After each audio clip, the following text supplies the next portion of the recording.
Willie the Weirdo.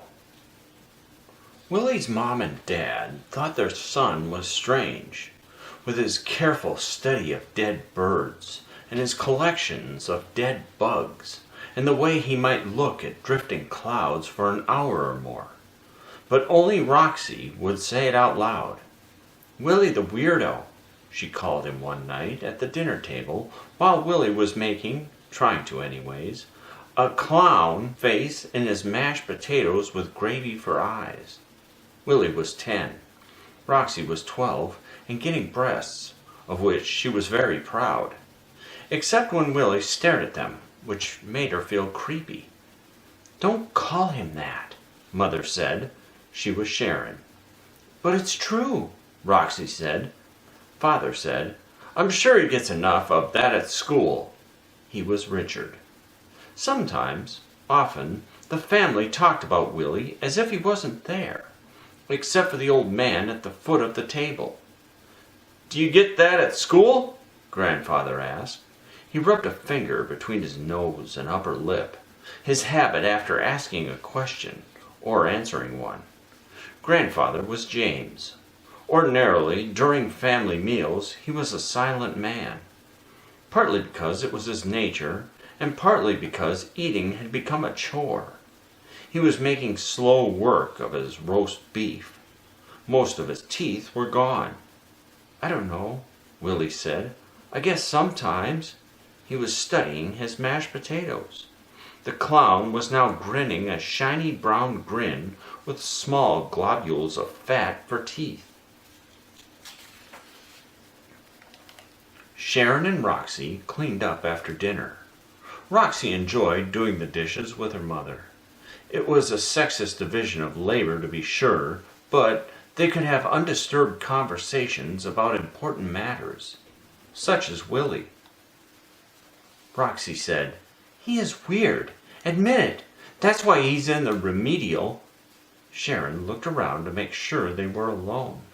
Richard had gone for a walk, and Willie had retired to Grandfather's room with the man Rich sometimes called the old boy and sometimes the roomer. Never Dad or my father. "Willie isn't like other boys," Sharon said, "but we love him anyway, don't we?" Roxy gave it some thought. "I guess I love him, but I don't exactly like him. He's got a bottle filled with fireflies in Grandpa's room. He says he likes to watch them go out when they die. That's weird. He's like a case history in a book called Serial Killers as Children." "Don't ever say that," Sharon told her. "He can be very sweet." Roxy had never experienced what she'd call sweetness, but thought it better not to say so. Besides, she was still thinking of the fireflies, their little lights going out one by one. And Grandpa watches right along with him.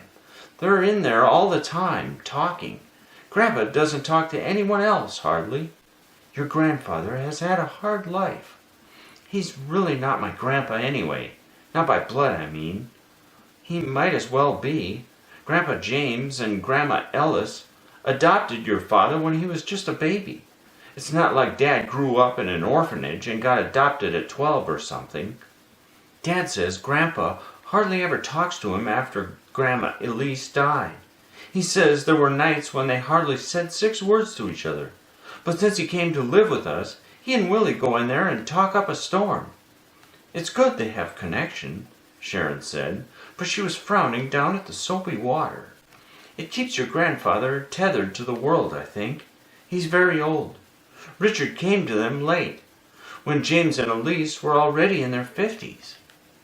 "I didn't think they let people that old adopt," Roxy said. "I don't know how that stuff works," Mother said.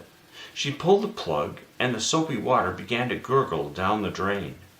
There was a dishwasher, but it was broken, and Father, Richard, kept not getting it fixed. Money had been tight since Grandfather came to live with them, because he only had his pittance of a pension to contribute. Also, Roxy knew, Mom and Dad had already begun saving for her college education. Probably not for Willie's, though, with him being in the remedial and all. He liked clouds and dead birds and dying fireflies. but he wasn't much of a scholar.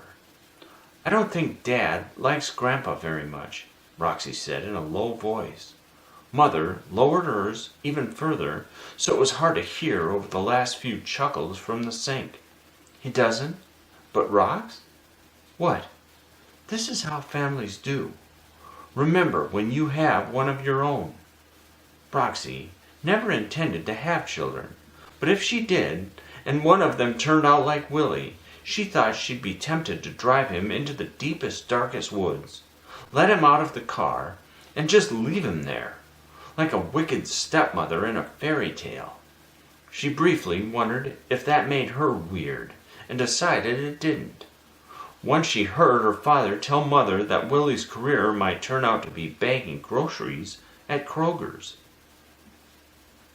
James Jonas Fiedler, a.k.a. Grandfather, a.k.a. Grandpa, a.k.a. the Old Boy, came out of his room, called his den by Sharon, his lair by Richard, for meals, and sometimes he would sit on the back porch and smoke a cigarette, 3 a day.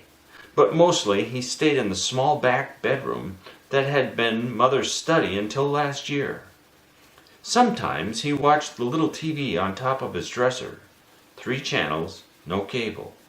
Mostly he either slept or sat quietly in one of the 2 wicker chairs, looking out the window. But when Willie came in, he would close the door and talk. Willie would listen, and when he asked questions, Grandpa would always answer them. Willie knew most of the answers were untruthful, and he was aware that most of Grandfather's advice was bad advice. Willie was in the remedial because it allowed him time to think about more important things, not because he was stupid, but Willie enjoyed the answers and advice just the same. If it was crazy, so much the better. That night, while his mother and sister were discussing the 2 of them in the kitchen, Willie asked Grandfather again, just to see if it jibed with earlier stories, what the weather had been like at Gettysburg. Grandfather rubbed a finger beneath his nose, as if feeling for stubble, and ruminated. Day 1, cloudy in mid-70s. Not bad. Day 2, partly cloudy and 81. Still not bad. Day 3, the day of Pickett's charge, 87 degrees with the sun beating down on us like a hammer. And remember, we were in wool uniforms. We all stank of sweat. The weather report matched. So far so good. "Were you really there, Grandpa?" "Yes," said Grandfather with no hesitation. He passed his finger below his nose and above his lip, then began to pick his remaining teeth with a yellow fingernail, extracting a few filaments of roast beef. "And lived to tell the tale. Many did not. Want to know about July 4th, Independence Day? People tend to forget that one because the battle was over." He didn't wait for Willie to answer. "Pouring rain, boots sucking mud, men crying like babies, Lee on his horse." "Traveler?" "Yes, traveler. His back was to us.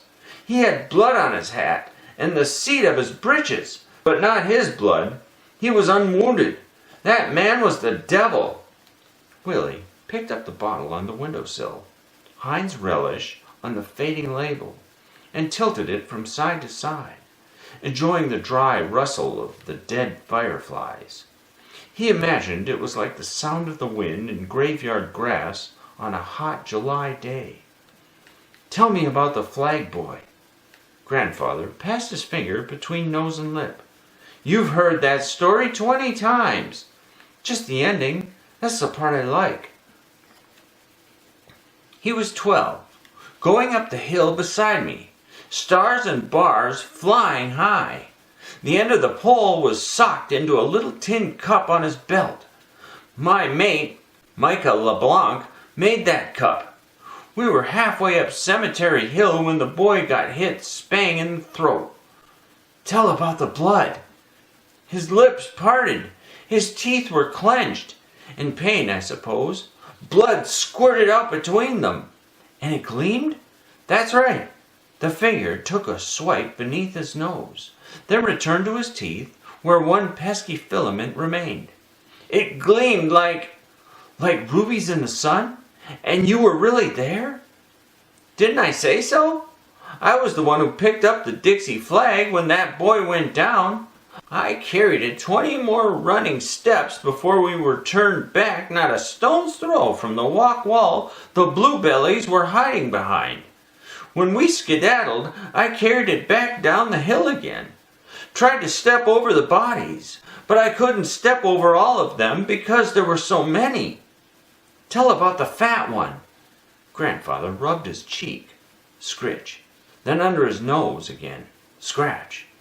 When I stepped on his back, he farted. Willie's face twisted in a silent laugh, and he clutched himself.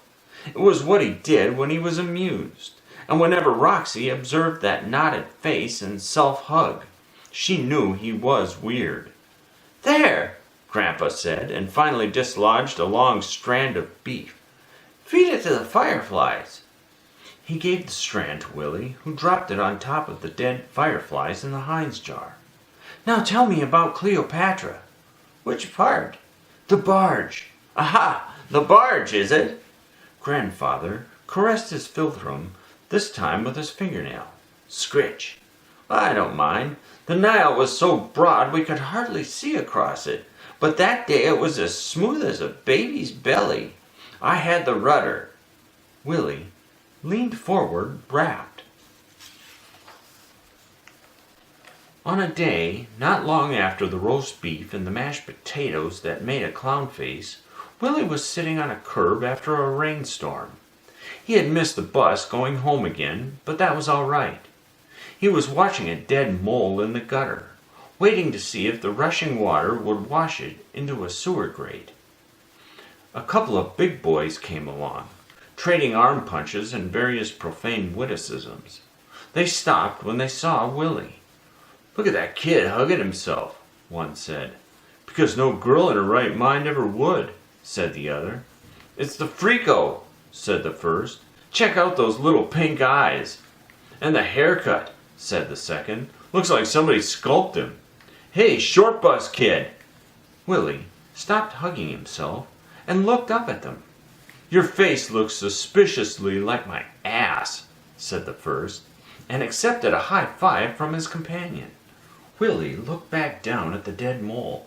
It was moving toward the sewer grate, but very slowly. He didn't believe it was going to make it, at least not unless it started raining again. Number one kicked him in the hip and proposed beating him up. Let him alone, number two said. I like his sister. She got a hot bod. They went on their way. Willie waited until they were out of sight, then got up, pulled the damn seat of his pants away from his butt, and walked home. His mother and father were still at work. Roxy was somewhere, probably with one of her friends. Grandpa was in his room, looking at a game show on his TV. When Willie came in, he snapped it off. You've got a bit of hitch in your get-along, Grandpa said. What? A limp! A limp! Let's go out on the back porch. I want to smoke. What happened to you? Kid kicked me, Willie said. I was watching a mole. It was dead. I wanted to see if it would go into the sewer or not. Did it? No, unless it did after I left, but I don't think so. Kicked you, did he? Yes. Uh-huh, Grandpa said, and that closed the subject. They went out onto the porch. They sat down. Grandpa lit a cigarette and coughed out the first drag in several puffs. Tell me about the volcano under Yellowstone, Willie proposed. Again? Yes, please. Well, it's a big one, maybe the biggest, and someday it's going to blow. It'll take the whole state of Wyoming when it does, plus some of Idaho and most of Montana. But that isn't all, Willie said. Not at all, Grandpa smoked and coughed. It'll throw 1 billion tons of ash into the atmosphere. The crops will die worldwide. People will die worldwide. The internet everyone is so proud of will go kerblooey. The ones who don't starve will choke to death, Willie said. His eyes were shining. He clutched his throat and went grah. It could be an extinction event, like what killed the dinosaurs, only it would be us this time." "Correct," Grandfather said. "That boy who kicked you won't be thinking about kicking anybody then. He'll be crying for his mommy. But his mommy will be dead." "Correct," said Grandfather. That winter, a disease in China that had been just another item on the nightly news turned into a plague that started killing people all over the world. Hospitals and morgues were overflowing. People in Europe were mostly staying inside, and when they went out, they put on masks. Some people in America also put on masks, mostly if they were going to the supermarket. It wasn't as good as a massive volcanic eruption in Yellowstone National Park, but Willie thought it was pretty good. He kept track of the dead numbers on his phone. Schools were shut down early. Roxy cried because she was missing the end-of-year dance, but Willie didn't mind. You didn't get a dance at the end of the year when you were remedial. In March of that year, Grandfather began to cough a lot more, and sometimes he coughed up blood. Father took him to the doctor, where they had to sit in the parking lot until they were called because of the virus that was killing people. Mother and Father were both pretty sure Grandpa had the virus, probably brought into the house by either Roxy or Willie. Most kids didn't get sick, it seemed, or at least not very sick, but they could pass it on, and when old people caught it, they usually died. According to the news, in New York, the hospitals were using refrigerated trucks to store the bodies. Mostly the bodies of old people like Grandpa. Willie wondered what the insides of those trucks looked like. Were the dead people wrapped in sheets, or were they in body bags? What if one of them was still alive but froze to death? Willie thought that would make a good TV show. It turned out Grandpa didn't have the virus. He had cancer. The doctor said it started in his pancreas and then spread to his lungs. Mother told Roxy everything while they were doing dishes, and Roxy told Willie.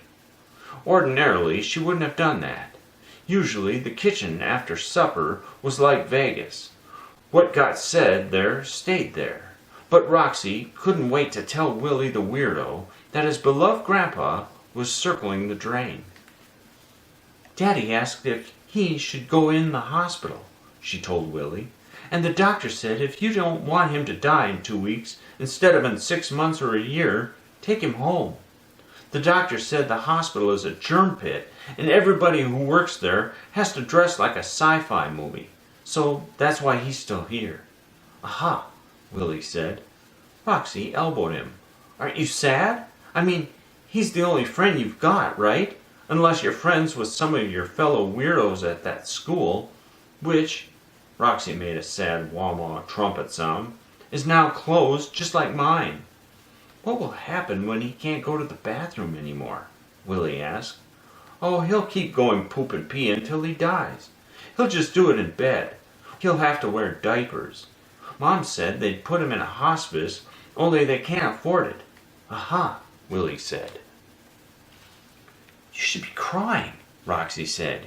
You really are a fucking weirdo. Grandpa was a cop in a place called Selma back in the olden days, Willie told her. He beat on black people. He said he didn't really want to, but he had to, because orders is orders. Sure, Roxy said, and back in the really olden days, he had pointy ears and shoes with curly toes and worked in Santa's workshop. Not true, Willie said. Santa Claus isn't real. Roxy clutched her head. Grandfather didn't last a year or 6 months or even 4. He went down fast. By the middle of that spring he was bedridden and wearing adult Pampers under a nightgown. Changing the Pampers was Sharon's job, of course. Richard said he couldn't stand the stink. When Willie offered to help if she showed him how, she looked at him as if he were crazy. She wore her mask when she went in to change his diapers or give him his little meals, which were now pureed in the blender. It wasn't the virus she was worried about, because he didn't have it, just the smell. what she called the stench. Willie kind of liked the stench. He didn't love it, that would be going too far, but he did like it. That mixture of pee and Vicks and slowly decaying Grandpa was interesting the way looking at dead birds was interesting, or watching the dead mole make its final journey down the gutter, a kind of slow-motion funeral. Although there were 2 wicker chairs in Grandpa's room, now only one of them got used. Willie would pull it up beside the bed and talk to Grandfather. "How close are you now?" he asked one day. "Pretty close," Grandfather said. He swiped a trembling finger under his nose. His finger was yellow now. His skin was yellow all over because he was suffering from something called jaundice as well as cancer. He had to give up the cigarettes. "Does it hurt?" "When I cough," Grandpa said.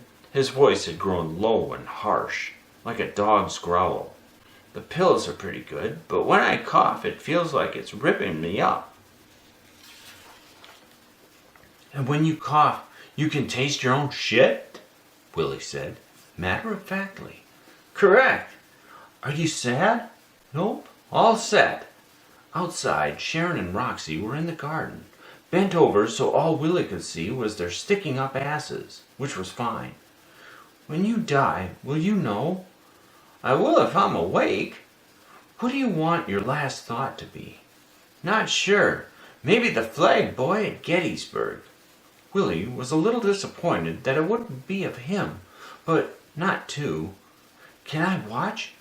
"If you're here," Grandpa said, "because I want to see it." Grandpa said nothing. "Will there be a white light, do you think?" Grandpa massaged his upper lip as he considered the question.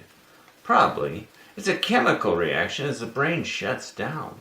People who think it's a door opening on some glorious afterlife are just fooling themselves." "But there is an afterlife, isn't there, Grandpa?" James Jonas Fiedler ran that long yellow finger along the scant skin between his nose again, then showed his few remaining teeth and a smile. "You'd be surprised. Tell me about how you saw Cleopatra's tits." "No, I'm too tired." One night, a week later, Sharon served pork chops and told her family to enjoy them. Savor every bite was how she put it.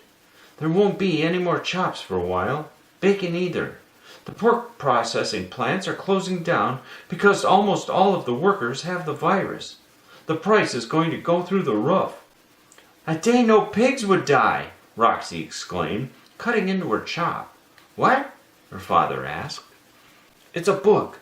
I did a book report on it. Got a B+. She popped a bite into her mouth and turned to Willie with a smile. "Read any good first-grade primers lately?" "What's a primer?" Willie asked. "Leave him alone," Mother said. Father was on a birdhouse kick.